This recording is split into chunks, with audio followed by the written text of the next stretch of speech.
We are live. The chair notes the appointed time is 6:07 p.m. and I call the meeting of the Amherst Zoning Board of Appeals to order. My name is Everald Henry, Chair of the Amherst ZBA. I want to welcome everyone to this meeting. We'll begin with a roll call of the ZBA members. Mr. White. Here. Mrs. Sloviter. Here.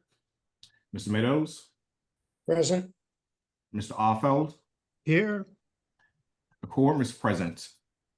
Also present tonight is Ms. Jacinta Williams, planner for the town of Amherst.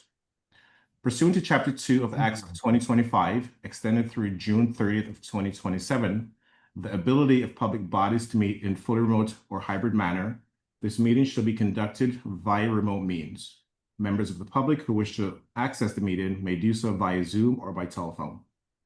No in-person attendance of members of the public will be permitted, but every effort will be made to ensure that the public can adequately access the proceedings in real time via technological means. The Zoning Board of Appeals is a quasi-judicial body that operates under the authority of Chapter 40A of the General Laws of the Commonwealth of Massachusetts for the purpose of promoting the health, safety, convenience, and general welfare of the inhabitants of the town of Amherst. One of the most important elements of the Amherst zoning bylaw is Section 10.38. Specific findings from this section must be made for all our decisions. Statutorily, for special permits, the board has 90 days from the close of the hearing to file a decision. No decision is final until the written decision is signed by the sitting board members and is filed in the town clerk's office. Once the decision is filed with the town clerk, there is a 20-day appeal period for an aggrieved party to contest the decision with the relevant judicial body in the Superior Court. After the appeal period, the permit must be recorded at the Registry of Deeds to take effect. Tonight's agenda: approval of minutes from July 2024's meeting, and a continuation of a public hearing for ZBA FY 2026-01 LSC Fornax LLC Puppet Hill, request a special permits for the modification of the previous two special permits, ZBA 2020-01 and ZBA 2018-19 under 3.34 transformer station or other energy facility for property located on map parcel 2A-18, 2B-3, 2B-4, outline residence zoning district. And the first order of business tonight is approval of the minutes from July 2024. Has everyone had the opportunity to review the minutes, and does anyone have any feedback or updates? And I see Mr. Offeld nodding, so I will start with him. I have reviewed them. I have no comments. Mr. Sloviter, I'm fine with them. Mr. Meadows, That is no problem. and Mr. White. I'm good. There are no issues noted by the board, so I move that we adopt the meeting minutes from July 2024. Is there such a motion? So moved. So moved. It has been moved and second. The chair votes aye. Mrs. Sloviter, Aye. Mr. Offeld, Aye. Mr. Meadows, Aye. and Mr. White. Aye. The minutes for July 2024 has been adopted by the board. The next order of business is a continuation of the public hearing for ZBA FY 2026-01. Do we have the petitioners here, Ms. Williams? Yes, they're here. Let me bring them in. Thank you.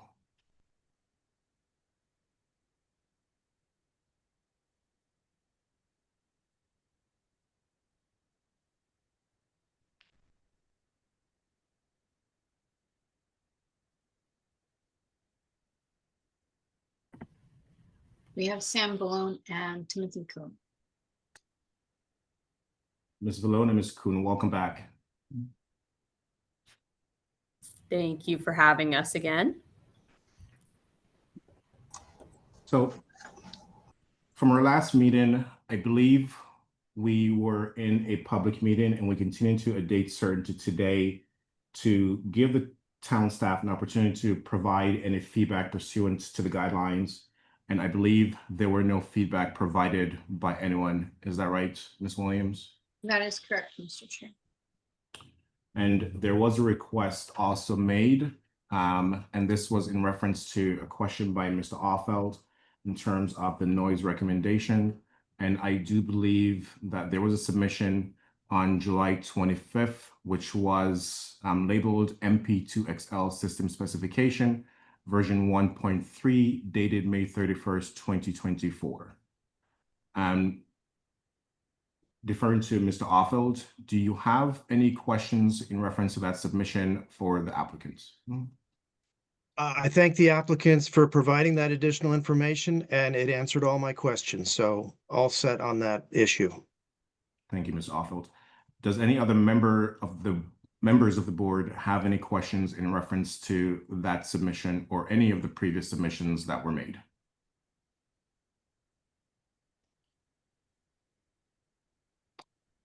I will take the silence as no. And to that effect, I will entertain a motion to move this public hearing into a public meeting while keeping the public hearing open. Actually, before we do so, Ms. Vallone and Mr. Kuhn, do either of you have anything to add before we move to public deliberation? No updates on my end. Thank you. No, I'm good. Thank you both.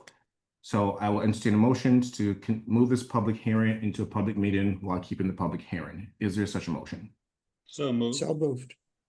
It has been moved and second. Mr. Sloboder,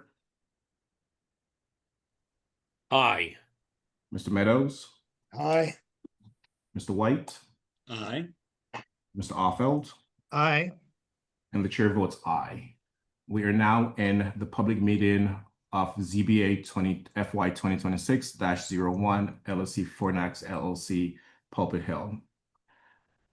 I think from our last meeting, there was a general consensus from the entire board that this was appropriate based on the bylaws and the fact that this was previously approved under ZBA 2020-01 and 2018-19. And from the site visit as well as the presentation, I think we were all comfortable in approving it as is with possible conditions, if there were any, as determined by the board. The only condition that I had a question was on number 1, and I wanted to have everyone review this. And it said, any changes to the proposal regarding, but not limited to size, location, equipment, upgrades, wetlands, and environmental impacts and fire prevention must be presented to the Zoning Board of Appeals at a public meeting to determine if the changes are significant. My question, Ms. Williams, would the town staff get notification of any change prior to coming before the ZBA? How do we make a determination if something is being changed? The applicant would be reaching out to us to determine if they needed a special permit, or, that would be a communication that would be happening prior to the public meeting. And through that communication, we would advise the applicant accordingly. But do we necessarily need to put this as a condition? Doesn't it go without saying that if one of these things are changing, given that it is being approved under a special permit, if anything is changing, then it would require a new special permit hearing? Do we need to add that in there?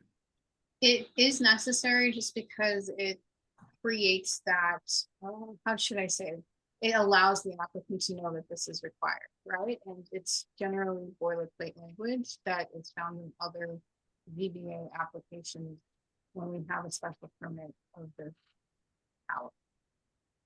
Okay. So, okay. And number 3, I didn't quite understand number 3. It seems as it's a condition. Is this condition precedent, condition after the fact? It is a responsibility of the applicant to complete any review required by all agencies with jurisdiction over the activity. I'm just trying to understand what review they would need to complete before I add that to the special permit. That would be like if Eversource asks them to do something else. We just want to make sure that they're in compliance with, say, what Eversource is asking them to do as well. So that's what that is supposed to address. And is this language from the prior two special permits? I don't recall that off the top of my head. I would have to go back and look. But I do know that it was suggested by town staff that this should be something that we put in the conditions. Okay. And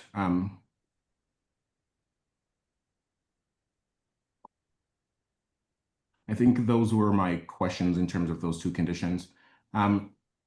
Do any members of the board have any proposed conditions or questions on the possible conditions of approval? I see everyone nodding in the negative. Mr. Offeld? Nope. Okay. So, everyone bear with me. I do need to go through our specific findings. And so, I okay, can pull them up 1 second. yes, please.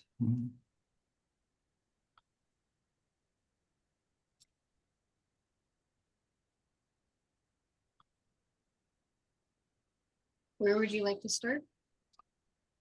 We can start at the top, wherever I need to start.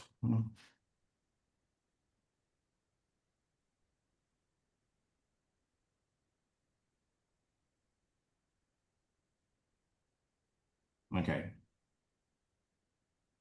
I think we need to go back one, I believe. 3 point.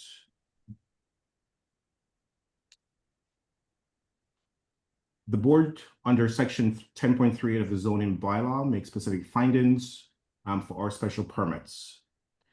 10.38 and 3.1, the proposal is suitable located in the neighborhood in which it is proposed and or the total town as deemed appropriate by the special permitting granting authority. The proposal is compatible with existing uses and other use permitted by right in the same district.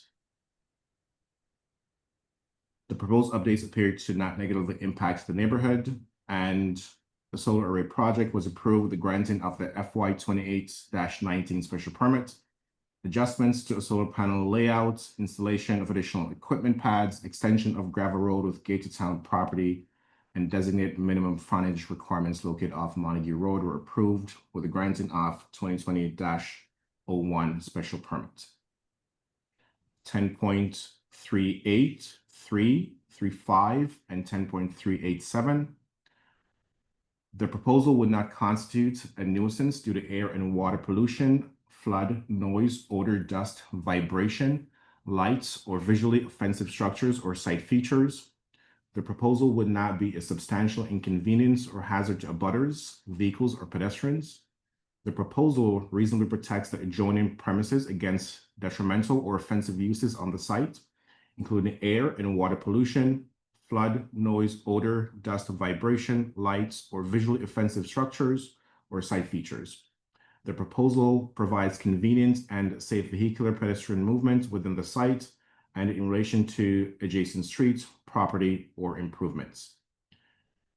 In terms of hazard to abutters, previously stated in the 2020-01, the solar array does not produce any significant noise or other offensive nuisance or disturbance. The project is found to be far enough away from abutters to have any negative visual impact. Each section will be properly fenced and secured to eliminate vehicles or hikers to go near the solar arrays, including the relocated solar panels. The applicant provided the following documentation in order to demonstrate plans are in place for the regular operation of the facility, in addition to plans to address emergent situations. Noise assessment dated January 31st, 2025. The assessment states that the town of Amherst does not define a specific upper threshold for acceptable ambient noise levels in its bylaws. Noise levels must still comply with the Mass DEP noise control regulation, which is 310 CMR 7.10. Sound output must be below 70 decibels.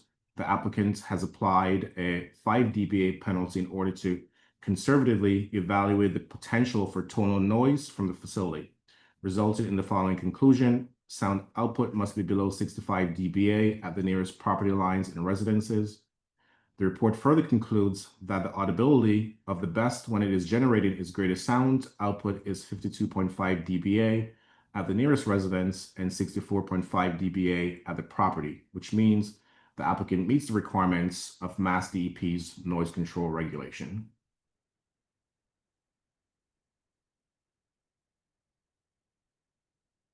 Hazard mitigation analysis and site-specific evaluation, dated August 28th, 2024.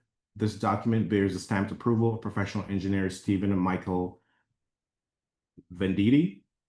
Highlights from the analysis include the thermal management system is independent of other systems and consists of a closed-loop liquid cooling system that circulates coolant. The batteries and ambient temperature of the containers are monitored. If the temperature within the battery modules exceeds that as programmed into the BMS, which is the battery management system, will either temporarily or permanently disconnect the module. An external fire detection system is planned to be provided to detect flames from each MP2XL battery on site, Tesla battery on site. Flame detectors will be connected and monitored by a fire alarm control panel located within an environmentally controlled enclosure. Fire alarm control panel will be connected to a communicator that will transmit all signals to a central monitoring station, which will dispatch the Amherst Fire Department. Fire detection system does not communicate with Tesla equipment and would rely on trained staff to be notified to control the battery remotely or on site. The most severe consequence of a lithium-ion battery incident is accumulation of flammable gases, which are eventually exposed to an ignition source, causing an explosion. Tesla provides a proprietary system consisting of 12 sparks and 26 overpressure vents. In the event that all previous protection systems fail and a battery enters thermal runaway and/or off-gases flammable gases, the sparkers will ignite the gases before they can accumulate, and the overpressure vents will safely exhaust the productions of combustion at the top of the BESS. Fire Prevention and Response Plan, dated November 15th, 2024, which includes the following: Severe Weather Event Plan, Fire Prevention and Response, Environmental Release. The applicant also provided fire protection engineering analysis dated January 23rd, 2023. The Fire Department has reviewed this analysis and has found it satisfactory. In addition to providing the above documentation, the applicant must adhere to Eversource's information and technical requirements for the interconnection of distributed energy resources dated October 7th, 2024. The applicant meets this requirement, provided plans show the gravel drive to be extended to the battery storage yard. Additionally, an operations and maintenance plan dated January 31st, 2025 was provided with the application. 10.384, adequate and appropriate facilities would be provided for the proper operation of the proposed use. The operation of the facility takes place remotely. Therefore, staff finds this requirement to not be applicable. 10.386, the proposal ensures that it is in conformance with the parking and sign regulations, Articles 7 and 8 respectively of this bylaw. So the project proposes one parking space off the gravel drive. I think in the site visit that we had, and Mr. Sloviter and Mr. Offield can comment on this, but I think there was ample space there for additional parking if necessary.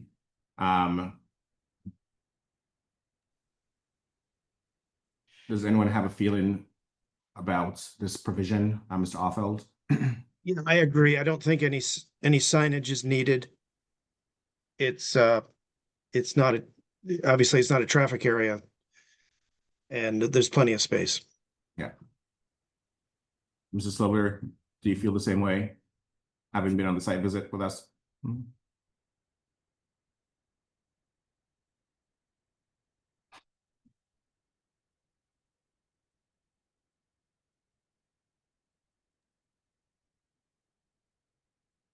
Yes. Okay, thank you. And I know Mr. White, Mr. Meadows, do you have a feeling either way?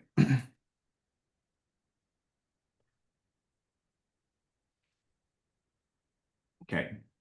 10.387. The proposal provides convenient and safe vehicular and pedestrian movements within the site and in relation to adjacent streets, property, or improvements. If the special permit granting authority deems the proposal likely to have a significantly adverse impact in traffic patterns, it shall be permitted to require a traffic impact report, and the proposal shall comply with section 11.2437 of this bylaw. The extended gravel road located in the northeast quadrant will provide the town with access through the project site into the town-owned conservation parcel map 2B parcel 8. The proposal ensures adequate space for the off-street loading and unloading of vehicles, goods, products, materials, and equipment incidental to the normal operation of the establishment or use. I would say it does. The operation of the facility takes place remotely, therefore staff finds this requirement to not be applicable. So if I may ask to just add something here, I do believe products, materials. I think it does, because I think part of our discussion was sometimes there may be maintenance required, which requires taking down one of those big poles. And so I think there's sufficient space there to accommodate that. I agree with that. I was also there, and I felt that the explanation we received at the site visit was adequate. So I agree and support that position. So yeah, so I think 10.38 should be applicable. Yeah. Thank you, Mr. Silver. 10.389. The proposal provides adequate methods of disposal and or storage for sewage, refuse, recyclables, and other waste resulting from the uses permitted or permissible on the site, and methods of drainage for surface water. The proposed changes were presented to the Conservation Commission with no concerns raised and no additional conditions. 10.390. The proposal ensures protection from flood hazards as stated in section 3.228, considering such factors as elevation of buildings, drainage, adequacy of sewage disposal, erosion and sedimentation control, equipment location, refuse disposal, storage of buoyant materials, extent of pavement, effects of fill, roadways or other encroachments on flood runoff and flow, storage of chemicals and other hazardous substances. This project is not found within a designated flood zone. Collected stormwater will be diverted to an infiltration trench on the downgrading side of the proposed equipment pad. The infiltration trench will act as a level spreader to eventually distribute stormwater that is not infiltrated to overflow and continue through the existing vegetation as sheet flow. 10.391. The proposal protects, to the extent feasible, unique or important natural, historic, or scenic features. The applicant has identified areas of invasive species to be mitigated on their invasive species management areas plan dated August 9th, 2024, and in their invasive plant control plan memo dated September 12th, 2024. Additional conditions for delineated wetlands have been vetted by the Conservation Commission. Previously delineated isolated wetlands currently show no soils indicators and less than 50% biological indicators to be protected, avoided during construction, as shown on Battery Storage Site Plan 3 of 8, dated December 23rd, 2021. 3.92. The proposal provides adequate landscaping, including the screening of adjacent residential uses, provision of street trees, landscape islands in the parking lot, and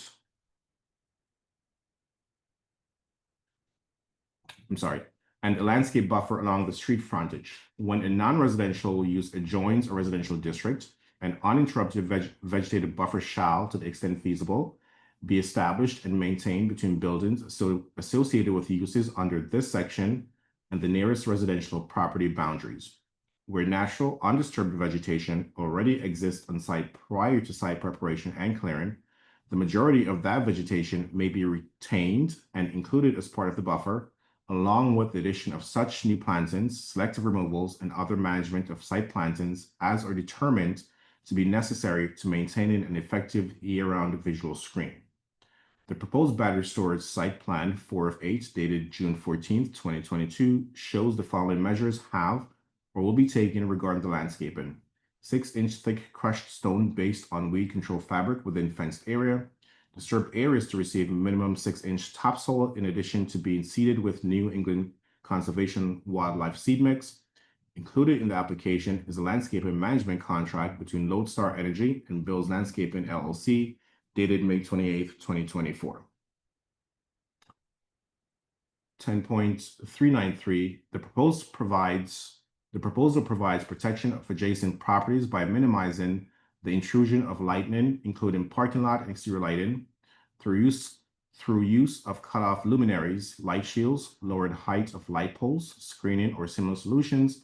Except for architectural and interior lit signs, all exterior site lighting shall be downcast and shall be directed or shielded to eliminate light trespass onto any sheet or abutting property and to eliminate direct or reflected glare perceptible to persons on any street or abutting property and sufficient to reduce the viewer's ability to see.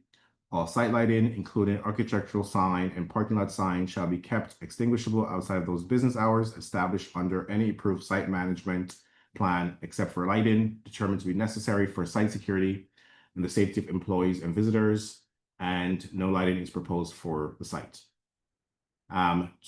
The proposal avoids 10.394. The proposal avoids, to the extent feasible, impact on steep slopes, floodplains, scenic views, grade changes, and wetlands. The project is not found within a designated flood zone. All development will be located outside of the wetlands. 10.395. This finding is not applicable to this project. 10.396. The proposal provides screening for storage areas, loading docks, dumpsters, rooftop equipment, utility buildings, similar features. This finding is not applicable to the development. 10.397 is not applicable. 10.398. The proposal is in harmony with the general purpose and intent of this bylaw and the goals of the master plan. The proposal is in keeping with the general purpose and intent of the bylaw. It is also in keeping with the goals of objective S.6 and S.6b of the Amherst Master Plan. S.6b provide incentives for use of alternative sources of renewable energy, example, wind, solar, local biomass, thermal fuel cells, etc. Identify programs that will facilitate use of alternative energy sources through public and private partnerships. So we've made those specific findings, and now we discuss the possible conditions of approval.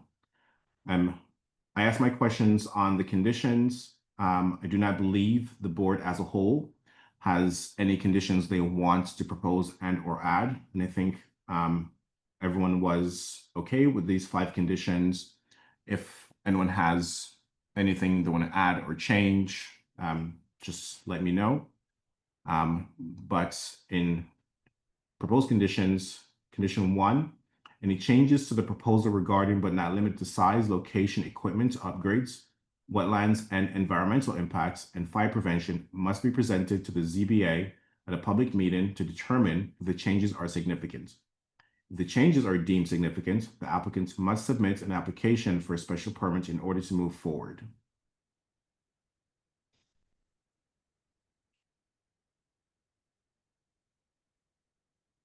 So when I read it out loud, it sounds, the way it sounds to me when I read it out loud, they have to come before the ZBA at a public meeting to determine if changes are significant.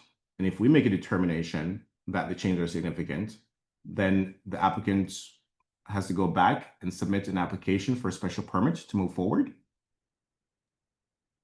Correct, yeah. It seems we're requiring them to do things twice. So what if we just eliminate the middle to say any changes to the proposal regarding but not limited to size, location, equipment, upgrades, wetlands, and environmental impacts and fire prevention requires a special permit. That Okay, yeah.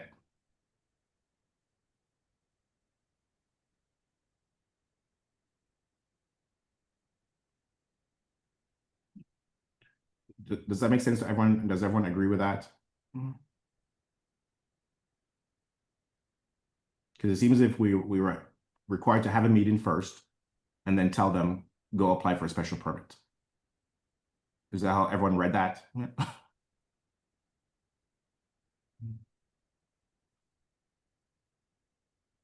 going to take the silence as yes. Okay. Yeah. The conditions of the two previous special permits, ZBA 2018-19 and ZBA 2020-01, are still active and in effect for the duration and life of both the battery energy storage system and a solar project.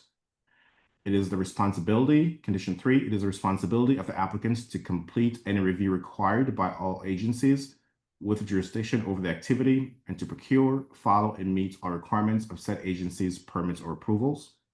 Condition 4, applicants shall adhere to all conditions in the order of conditions. Any changes or upgrades to the proposal that are in conflict with the order of conditions shall be presented to the Amherst Conservation Commission for approval prior to implementing. And condition 5, applicants shall adhere to all requirements of the fire department. Any changes or upgrades to the fire detection equipment shall be presented to the Amherst Fire Department for approval prior to implementing. Ms. Williams, can you help me understand number 4? I get that. I get that. Are we talking about the order of these conditions? No, the order of conditions is something that is specific to the Conservation Commission. And it's a specific document that they are requiring of the applicant. So I can clarify that, but Yes, they have please. their own order of conditions. So maybe add application to all condition order of conditions by Concom. Yeah. Mm.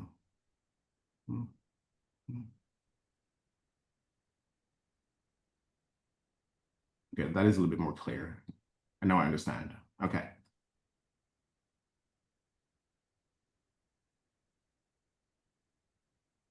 And those are our only conditions? Yeah. Okay. So I would entertain a motion to adopt the findings that this application meets all the findings as required by the bylaws. And once we vote on the findings, then we will take a vote on the conditions. And once we take a vote on the conditions, then we will take a vote on the approval of the special permit. Okay, so is there such a motion to adopt the findings? So moved. It has been moved by Mr. White. Is there a second? Second, And Mr. Offel, second. The chair votes aye on the findings. Mr. Sloviter, Aye. Aye, excuse me, aye. Mr. Offeld, aye. Mr. White, Aye. and Mr. Meadows. Aye. The findings have been adopted. I will entertain a motion on the conditions of approval. Is there such a motion? So moved. And is there a second? Second. It has been moved by Mr. Meadows and seconded by Mr. White. And the vote occurs on the conditions. Mr. Sloviter, Aye. Mr. Meadows, Aye. Mr. White, Aye. Mr. Offeld, Aye. and the chair votes aye. The conditions as proposed have been adopted.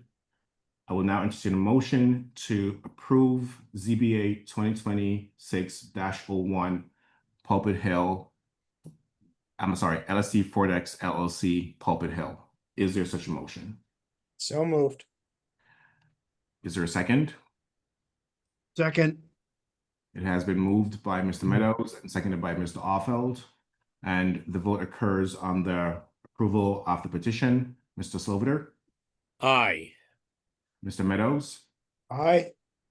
Mr. Offeld, aye. Mr. White, Aye. and the chair votes aye. ZBA 2026-01 Pulpit Hill, LSC Fornax LLC Pulpit Hill has been duly approved. Congratulations to LSC Fornax. Thank you very much. Thank you so much. We appreciate it. You're very welcome. Thank you for your patience. Yeah.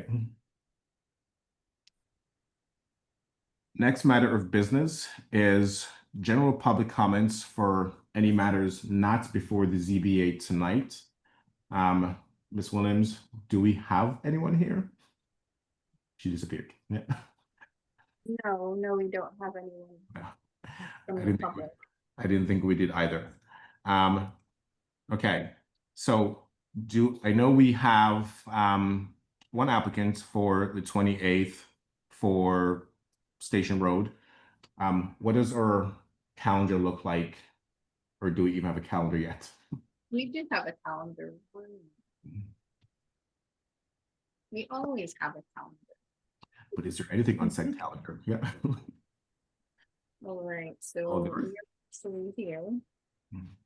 But as you said, 585 Station Road is scheduled for the 28th of August, and it's tentative, but I just need to confirm it. 65 High Street is coming back on September 11th.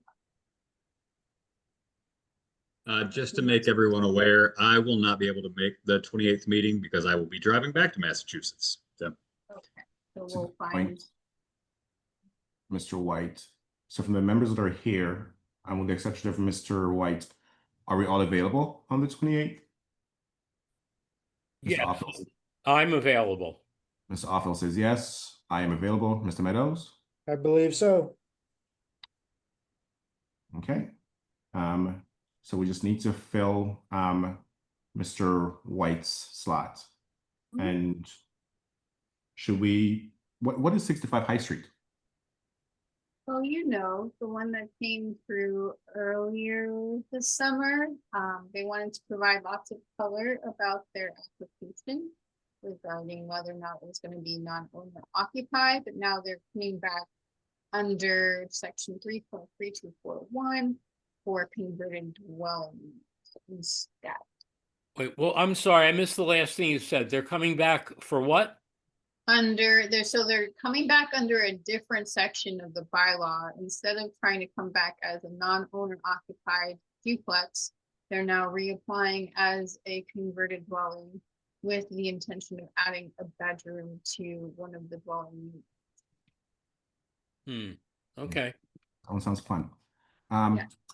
So, So- Does that mean he's coming back as owner occupied in doing this? Well, the non-owner occupancy is basically off the table, like, once you have a property manager and a resident in place, that's under that section of the bylaw. But you'll see the PAR and all the relevant documents for that. As I prepare them in the coming weeks. okay. Okay. And for that hearing, is it this panel? Or, Well- or would it be a new panel? It's up to you, and it depends on the availability of the full members, right? Okay, that is true, because I mean, if they're coming back under a different petition, so to speak, it'll be the panel doesn't really matter. Can be a new panel or existing panel. Yeah. Okay. All right. So I guess we'll talk about availability on August 28th. Well, Mr. White won't be here, so I am available for that meeting for High Street. Okay. Clear that up now. No. yes, I mean, that would be a good time to I was determine. gonna gonna say, does everyone have their calendars that far ahead available to see? I believe I am available on 9/11. I am available. David Sloviter is available. I am also available on the 11th of September. Okay.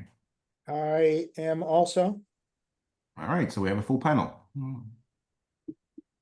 And Ms. Williams, I don't know if you're doing this deliberately, but you keep disappearing. Do I? Yes, you do. That's what happens when you're in France. Like Batman, just I mean, you know, I am glitching the matrix a little bit. I do Okay. that That makes- happens from time to time. That makes sense. Yeah. Okay. If it's a glitch in the matrix, I understand. Yeah. Yeah. Okay. So we do have a panel for our next two, well, 828 we find a replacement and 9/11 we're all back together. Okay. I know we approved, and that's as far as we go, Ms. Williams, for the calendar so far. That's as far as we go for the calendar so far, yes. Okay, thank you. So I know we approved the ZBA. Do we need a vote to close the public meeting? Yes, and I technically, did he close the hearing for? I thought the vote closed it, the approval closed it. I would generally say it when you're doing the approval to also close the hearing as well. Okay, I will do that for the next time. Yeah, Okay, because right now I just want to vote to end this meeting. Yeah. right, of course, you're aiming for a record here. Yeah. You could include it in this motion to adjourn, that the hearing has been closed. Okay, that makes sense. So I will entertain a motion to close the public meeting for ZBA FY 2026-01 and to end the ZBA meeting for Thursday, August 14th, 2025. Is there such motion? So moved. I second. Yeah. It has been moved in second. Mr. Meadows, Aye. Mr. Sloviter. I, in spite of you missing your prediction, Those were long. Mr. White Aye. and wordy. Mr. Offeld Aye. and the chair votes aye. Thank you all for being here, and we are adjourned. Have a good night. I, Okay. Good I, night. Good night, everybody.